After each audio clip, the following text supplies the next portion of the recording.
इक्का दुक्का लोग इसको नहीं रोक सकते हैं, सांप्रदायिक फांसीवादी ताकतों को नहीं रोक सकते हैं, दंगा को नहीं रोक सकते हैं। या रोकने का काम करेगी तो उसका नाम है महागठबंधन, जिसके उम्मीदवार हैं अवध बिहारी चौधरी।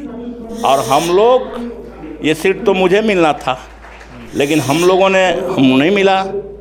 फिर भी हमें इस बात का कोई मलाल नहीं है। हमारा जो लक्ष्य है, हमारा जो निशाना है, वो है भाजपा को सत्ता से बाहर करना। नमस्कार, हम रोहित और लगातार हम सके टीम के लोकसभा चुनाव के लेके चर्चा चालू बाटे। आज महागठबंधन के दरौदा में बैठक होखे वाला बा, जेमें दरौली के विधायक सत्यदेव राम जी मौजूद बानी। चुनावी चर्चा करम सन। सत्यदेव राम जी, सबसे पहले स्वागत बा। चलिए, आपके चैनल के माध्यम से पूरे बिहार वासी, सिवान वासी सबको स्वागत है। आपका भी स्वागत है। ए बार महागठबंधन सिवान में कितना मजबूती से लड़ाई लड़े जा रहा बा? सिवान में महागठबंधन काफ़ी मजबूत है और जनता में व्यापक चर्चा है। और महागठबंधन इस बार भारी मत से विजयी होगा। ये गांव-गांव से खबरें आ रही है। हम लोग इसमें मजबूती से लगे हैं और इस बार सब गरीब गुरबा सारे लोग मिल करके और महागठबंधन को जिता रहे हैं। जनतांत्रिक एनडीए लगातार कर रही है कि इस बार महागठबंधन अब जनाधार बचाने पर लगी है। एनडीए क्या कहेगी, उसका जवाब मैं क्या दे सकता हूँ। अभी प्रधानमंत्री जी जनसभाओं में जो बात रखते हैं कि महागठबंधन लोगों को लालटेन युग में ले जाना चाहती है, यह बात सुनकर बड़ी ताजुब होता है कि देश के प्रधानमंत्री को भारतीय स्थिति की जानकारी तक नहीं है, समाज की जानकारी तक नहीं है। हमारा समाज कहाँ से चलकर धीरे धीरे धीरे धीरे विकास किया है जी। कभी लोग नंगे रहते थे जी, कभी लोग कांचे मांस खाते थे जानवरों के जी, कोई और डेवलपमेंट के चिन्ह नहीं था जी। लेकिन लोगों ने अपने कला कौशल से आवश्यकता के अनुसार धीरे धीरे ये सब चीज़ जो है बनाए, निर्माण किए, बर्तन बनाए, सारे चीज़ बनाए।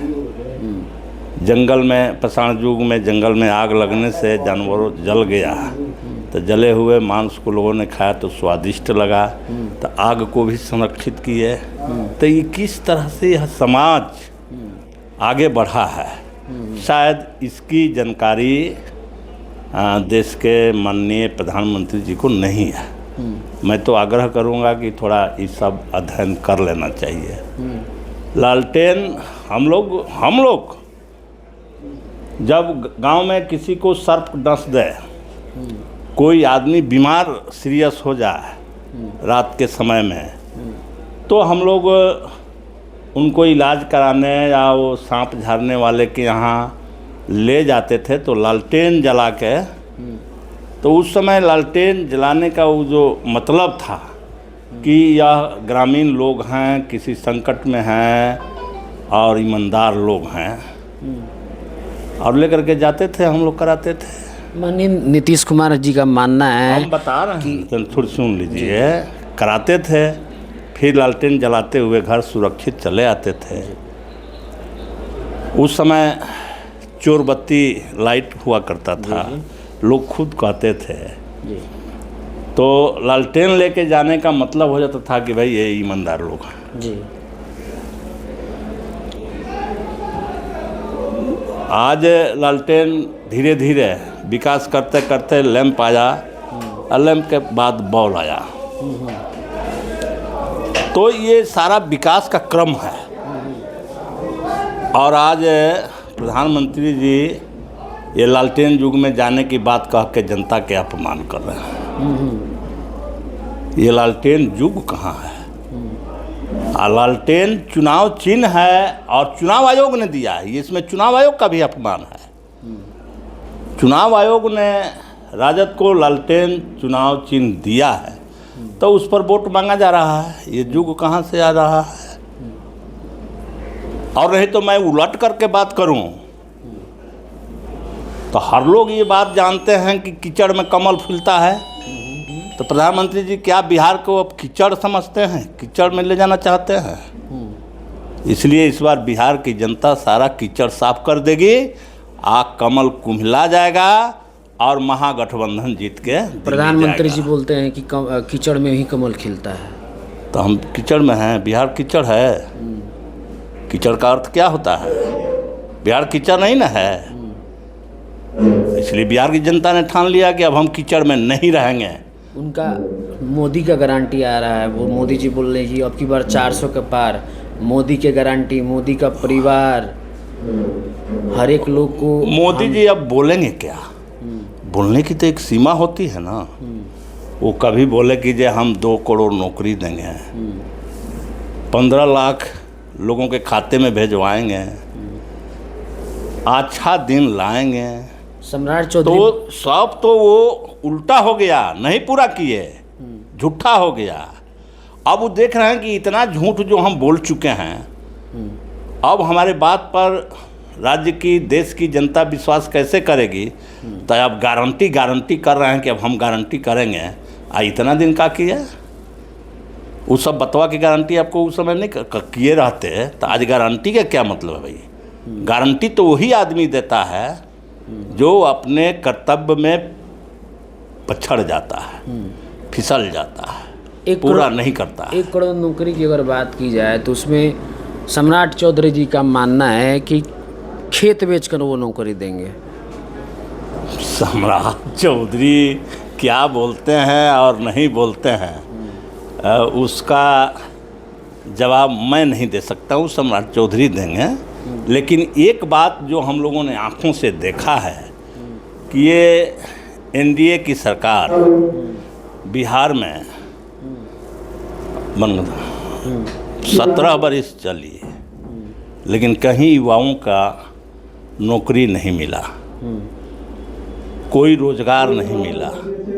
आज जब महागठबंधन रोजगार की बात करता था तो वही एनडीए कहता था कि ये पैसा तुम्हारे बाप के यहाँ से आएगा, कहाँ से आएगा, ये सारी बातें होती थी। लेकिन जब महागठबंधन की सरकार 17 महीने के लिए बन गई तो उसी 17 महीने में लाखों युवा युवतियों को नौकरी मिली, दिया गया और उसमें किसी तरह की दिक्कत नहीं आई, किसी तरह की दिक्कत नहीं आई। तो अभी महागठबंधन रहेगा तो निश्चित रूप से वो 10 लाख वाला जो वादा है उसको पूरा करेगा और आगे और बहुत सारी योजनाएं बनाएगा। लेकिन जहाँ तक सम्राट जी बोल रहे हैं तो वो तो पगड़ी बांधे थे कि हम मुख्यमंत्री को हटा कर कहीं खोलेंगे और उसी मुख्यमंत्री के साथ अब सरकार चला रहे हैं। तो उन लोगों की बात का हम क्या माने किस रूप में लें? कब क्या बोलते हैं और नहीं बोलते हैं उसका कोई ठिकाना नहीं है। अच्छा, नीतीश जी का मानना है कि जो 2.5 लाख नौकरियां मिली, 5 लाख नौकरियां मिली, वो हमारा दिन है, क्रेडिट तेजस्वी यादव ले रहे हैं। ये लालू के बेटे क्या बात करेंगे? नहीं, ये तो सही बात है, क्रेडिट तेजस्वी यादव को लेना चाहिए, क्रेडिट तेजस्वी यादव को लेना चाहिए। इसलिए कि आप 17 बरस नहीं कर रहे थे, लेकिन जब महागठबंधन के साथ आए तबे ही हुआ। इसलिए यह क्रेडिट महागठबंधन को ही जाता है, तेजस्वी यादव को ही जाता है, क्योंकि आप उस समय फेलियर हो गए थे, लाचार हो गए थे, भाजपा के लोगों के दबाव में आप नौकरी नहीं दे रहे थे। और ये गठबंधन भी जो टूटा, भाजपा को यही बेचैनी थी कि हमने जो वादा किया और 10 साल में कुछ नहीं किया, और ये महागठबंधन लगातार इतने बड़े पैमाने पर नौकरी दे रहा है, तो कल लोग महागठबंधन की ही बात करेंगे, हम गायब हो जाएंगे। इसलिए एन केन ट्राकेन तरीके से गठबंधन को तोड़ करके और जैसे तैसे अपनी सरकार को खड़ा किए। गठबंधन तोड़ने का कोई मुद्दा नहीं था, वो इतना ही था कि इतना जो काम हो रहा है, अगर इस तरह के बिहार में काम हो जाएगा तो कल इसका मैसेज पूरे देश में जाएगा और देश की जनता हमको नकार देगी। लास्ट क्वेश्चन में पे मैं आता हूँ, अगर विजय लक्ष्मी जी का पति का कहा नाम है कि अगर हम डिबेट कराया जाए राबड़ी देवी से तो हमारी पत्नी आगे निकल जाएंगी, इस पर आपकी क्या राय है? अब भाई चुनाव है, राजनीतिक लोग हैं, तो कुछ बोलबे न करेगा, वो तो कुछ बोलबे करेगा। क्योंकि एक बात तो तय है कि रमेश कुशवाहा की पत्नी तो शायद घर से निकल के कभी सभाओं में भी नहीं गई है, और राबड़ी देवी जी तो बिहार के सत्ता चला चुकी है। तो ऐसी परिस्थिति में ये मुकाबला करना कहीं से उचित ही नहीं है, इतनी बात तो तय है। अब बढ़ बढ़ के बोलने का ये एक अवसर है, लोग बोलते हैं, बोल लें, लेकिन विजय लक्ष्मी वो सच में घर की थी, आम घरेलू महिला आज भी हैं। अब उनको घुमा रहे हैं, घुमाइए। ये प्रतियोगिता करना एक पूर्व सीएम के साथ ये नादानी है। वो तो बोल रहे कि उनसे ज़्यादा बेहतर है। तो कह रहे हैं ना कि ये नादानी है। हमको भी अपने कद के अनुसार ही बात बोलनी चाहिए, कद से बाहर जा कर के, क्योंकि इसका उनके पास कोई ठोस सबूत भी नहीं है। वो अपनी मन की बात बोल रहे हैं, लेकिन हम समझते हैं कि लोकसभा में चाहे वो नॉमिनेशन में वो शपथ पत्र पढ़ पाएंगे कि नहीं पढ़ पाएंगी, ये एक प्रॉब्लम है। अच्छा, एक बात आता है, रमेश कुशवाहा जी बोलते हैं कि जब 90 के दशक में माले को उठाने में मेरा सबसे बड़ा हाथ था, माले को मैंने बनाया, माले को मैंने सींचा, लेकिन मैंने माले छोड़ दिया है। वो लोग क्या बात करेंगे जो माले में अभी हैं और दूसरा बात कर रहे हैं? कम्युनिस्ट पार्टी की जो नीति है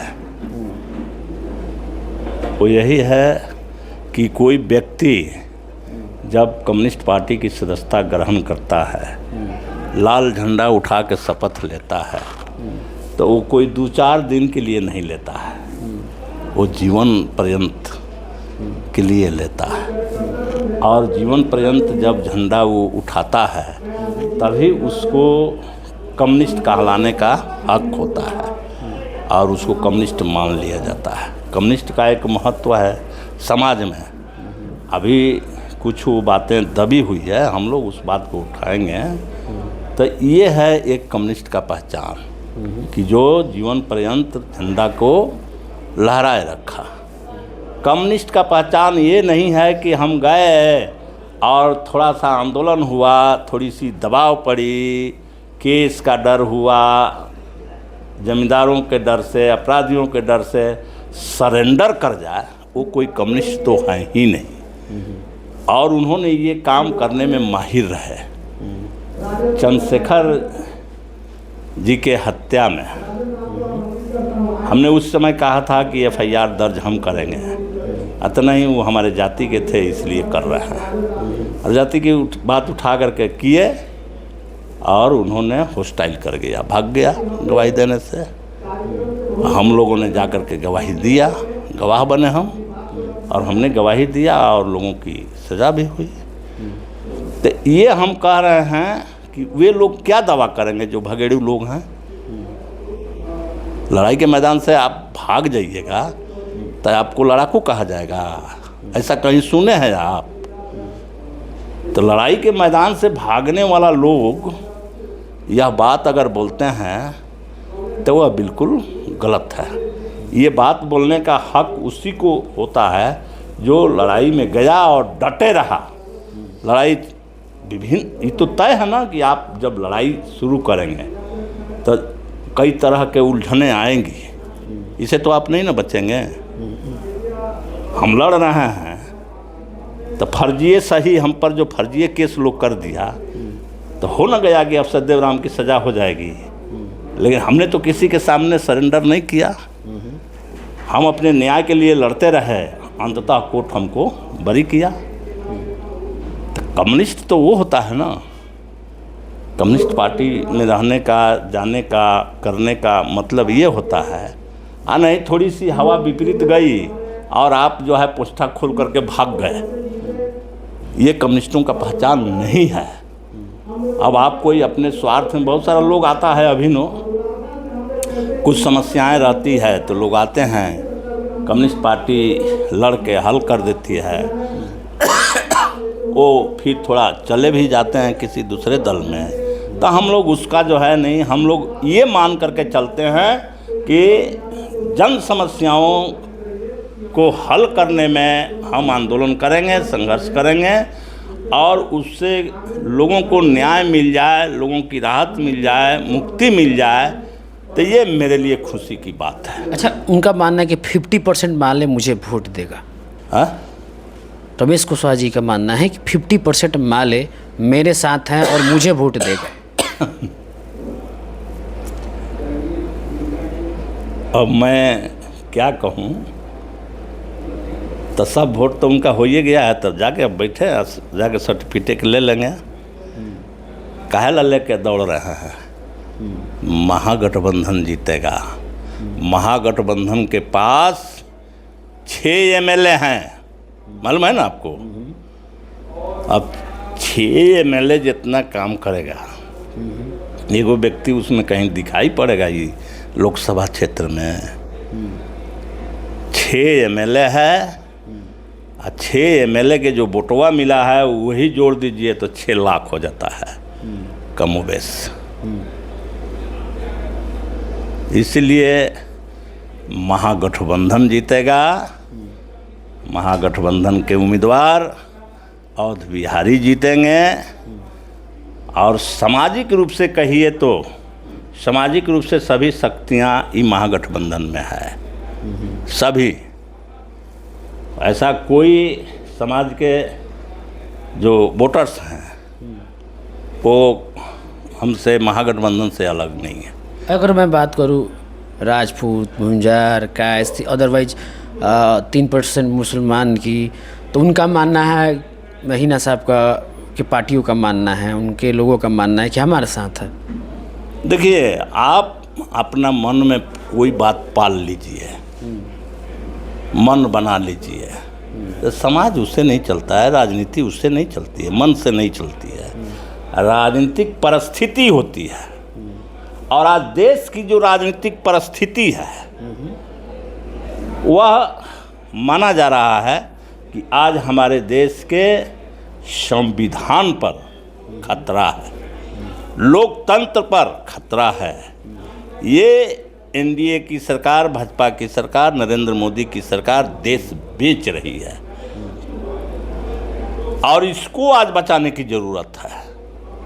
और हर आदमी की यही मंशा है, हर आदमी यही सोच रहा है कि हमें संविधान को बचाना है। अगर संविधान नहीं रहेगा तो वैसे परिस्थिति में हमारे पास, आपके पास, किसी के पास कुछ नहीं रहेगा। तब आप ये लेकर के घूमेंगे भी नहीं, घूमने नहीं दिया जाएगा। इसलिए कि संविधान खत्म करके मनुस्मृति को देश पर थोपने की कार्रवाई चल रही है, मनुस्मृति थोपने की कार्रवाई चल रही है। तो ऐसी स्थिति में, मनुस्मृति के बारे में पढ़े हैं, जब मनुस्मृति था तो लोगों को वोट देने का अधिकार नहीं था, शिक्षा हासिल करने का अधिकार नहीं था, कोई आरक्षण नहीं था जो दबे कुचले समाज ऊपर उठे, तरह तरह के लोगों के भाषण देने का अधिकार नहीं था, और उसी को फिर थोपने की कोशिश हो रही है। इसलिए देश की जनता मनुस्मृति को रोकना चाहती है और संविधान को बचाना चाहती है। ऐसे परिस्थिति में पूरी जनता महागठबंधन के साथ है और महागठबंधन ही रोकेगा। कोई इक्का दुक्का लोग इसको नहीं रोक सकते हैं। सांप्रदायिक फांसीवादी ताकतों को नहीं रोक सकते हैं, दंगा को नहीं रोक सकते हैं। या रोकने का काम करेगी तो उसका नाम है महागठबंधन, जिसके उम्मीदवार हैं अवध बिहारी चौधरी। और हम लोग, ये सीट तो मुझे मिलना था, लेकिन हम लोगों ने नहीं मिला। फिर भी हमें इस बात का कोई मलाल नहीं है। हमारा जो लक्ष्य है, हमारा जो निशाना है, वो है भाजपा को सत्ता से बाहर करना, संविधान विरोधी ताकतों को सत्ता से बाहर करना, संविधान को बचाना। तो हम इसके लिए काफ़ी मेहनत कर रहे हैं। मोदी जी तो बोल रहे हैं कि अब की बार 400 के पार हम लोग जा रहे हैं। इसीलिए तो हम लोग मेहनत कर रहे हैं ना। 400 पार का मतलब ये क्या है? कोई भी पार्टी बहुमत मांगती है जनता से, संख्या नहीं बताती है। 400 पार का मतलब यही है, संविधान पढ़ लीजिए कि 400 पार जिससे पार्टी को मेजॉरिटी मिलता है, 400 पार संख्या से जो मेजॉरिटी की सरकार बनती है, वो सरकार संविधान बदल देगी। और उनको संविधान बदलना है, ये उदाहरण है। और इसीलिए वो 400 पार की बात कर रहे हैं। और जनता कह रही है कि आपको 200 पार नहीं होने देंगे और महागठबंधन की सरकार बनाएंगे। चलिए, बहुत बहुत धन्यवाद।